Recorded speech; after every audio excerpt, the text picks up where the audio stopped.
Hello and welcome to Slightly Nostalgic. My name is Griff and we have watched Avatar: The Last Airbender Season 1, Episode 3, The Southern Air Temple. That's a lot of things to remember to say, but I got through it. I did it. So this is the one where they go back to the air temple that Aang is from, and he finds out that everybody's dead. It's a really heavy episode, especially for the third episode. I remembered this episode, but I remembered it coming a little bit later. There's a lot of serious stuff going on in this one, but it's a good one. It's a good episode. I feel really bad for Aang here though, because when it starts out, he's like really excited to go home. It's like he's totally in denial about the fact that it's been 100 years and everybody says the airbenders are all dead, and Katara is trying to like prepare him for what they're about to see because she's got a pretty good idea of what happened. And she's like, okay, but you don't know that they're gonna be there. That, you know, the Fire Nation attacked and everything. Like, don't get too excited. And he's like, no, I'm sure they'll be fine. Everything's going to be fine. It's like, oh no, poor Aang. But we got a flashback to happier times when Aang was, I guess, growing up in the Air Temple. I don't think we ever really find out exactly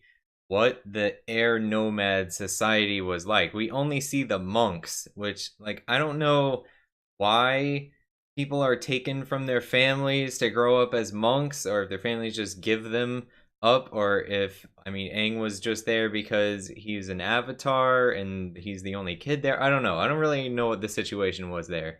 But it was cool to see his mentor. I can't remember his name. It's like Kiatsu or Iatsu or something like that. It's cool to see him. He's like the stereotypical, like, stodgy mentor, the very wise old man kind of thing at first, but then you see that the pies he's making are actually just like for this stupid prank to put pies, like to fling pies down on top of these other monks. Like, what? But then it was so sad when we see his skeleton. Like, that's a pretty shocking thing for a kids show, to just outright show a skeleton of, like, just a dead guy, of this guy that we just met, this really fun person, and having a little kid see the skeleton. And like, that's the moment where Aang, like, it all becomes real for Aang. Like, he realizes how much time has passed and what has happened with this war and all of that, and he realizes he doesn't have a home to come back to. It's a really important moment for Aang here. But I do like that they showed all the Fire Nation skeletons around there too. Like, this Kiatsu guy, he took a few of them down with him. There's also the chamber with the statues of all the other avatars, and Aang kind of finds a connection to his family line, or the reincarnated line of avatars. And Sokka is really skeptical through this whole thing, which is weird. Like, I thought it was just established common knowledge that there is an avatar and this is what happens and they get reincarnated. But then I remembered that it's been 100 years. So, and these are kids.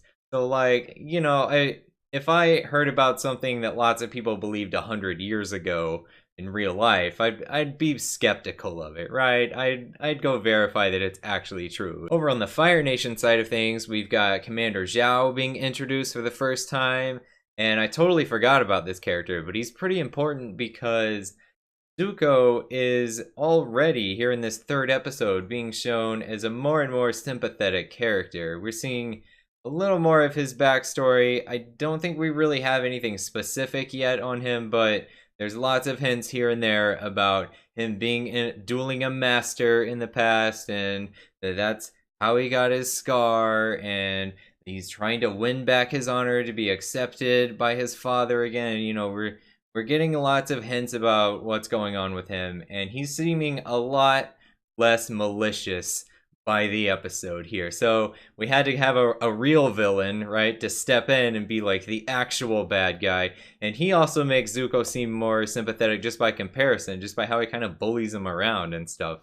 But the duel at the end was cool, and it was cool that Iroh steps in. You know, he plays this bumbling old man who just cares about food and whatever, and he's just the wise old man, kind of like Aang's mentor was, but he's actually a really strong firebender, and we see him just like snap into action really fast and just totally shame Commander Zhao for trying to cheat or acting dishonorably, and like that's pretty cool. Iroh's a pretty cool character.